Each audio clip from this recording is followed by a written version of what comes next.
As Italians prepare for next weekend's election, a relatively new populist party founded by an anti-establishment comedian is leading the polls.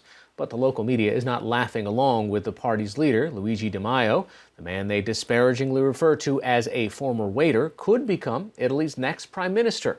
Special correspondent Christopher Livesay caught up with him in Rome to bring us this report. Italy has long been known for its revolving door series of prime ministers. It's had 65 different governments since World War II. But now, there's a very fresh face trying to lead number 66. Member of Parliament Luigi Di Maio says he's out to turn the country around. Just 31 years old, he wants to be Italy's youngest prime minister ever. At this Rome University, where he's making a campaign stop, he could almost blend in with the students. It's an unlikely setting for a man who has done everything from waiting tables to being a stadium attendant at soccer matches and never graduated from college himself. So you're 31 years old, dropped out of college, and now you're running to become the Prime Minister of Italy. How do you respond to that allegation that you're just not cut out to run this country? Berlusconi, for example, criticizes me for having worked as a steward at the soccer stadium in Naples. But it's his fault, and the fault of people like him, for such high youth unemployment in Italy. When they make fun of me for my jobs, they're making fun of an entire generation that they've betrayed. Berlusconi is, of course, Silvio Berlusconi. The larger-than-life three-time prime minister was equally famous for a tax fraud conviction amid a slew of scandals. Upon resigning in 2011, he left the country reeling, and it has never quite recovered. Youth unemployment has skyrocketed above 40%, while the economy has endured a double-dip recession. Di Maio says he's out to remedy that. His party, the Five Star Movement, was founded less than 9 years ago, claiming it would clean up the country's bloated bureaucracy and revolving door politics. What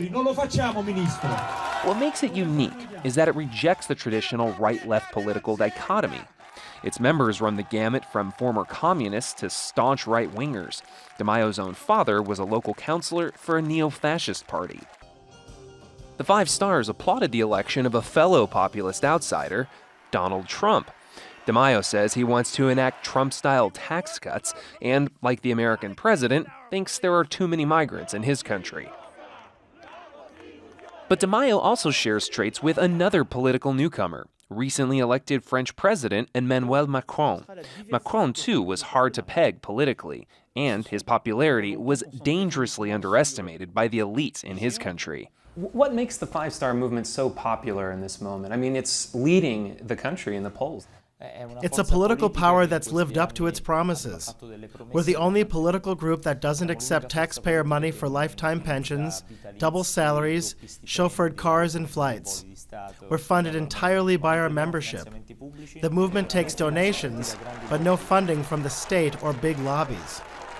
Di Maio and the Five Stars are skeptical of Italy's traditional Western allies, like the United States, and favor dropping sanctions on Russia.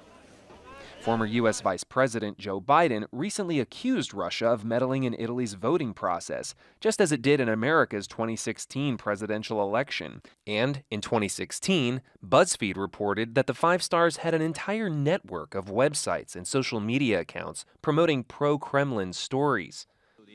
Di Maio denies the Russians are out to help him. Our role as a party and as a country is to have excellent relations with Russia and other countries. The Five Star Movement has never run Italy's national government, so it's hard to know what its policies would look like in practice. But in 2016, it scored a major victory when its candidate was elected mayor of Rome. And if the Italian capital is any prelude, say critics, the results haven't been promising. A growing chorus of Romans has accused the party of letting the city fall into ruins, the bad kind. Streets and parks routinely filled with garbage. For the ancient Romans, the Tiber River is what made the Eternal City a thriving city. But for modern Rome, it's become an unofficial dump site. Many people blame the current administration of Rome, which is governed by the Five Star Movement.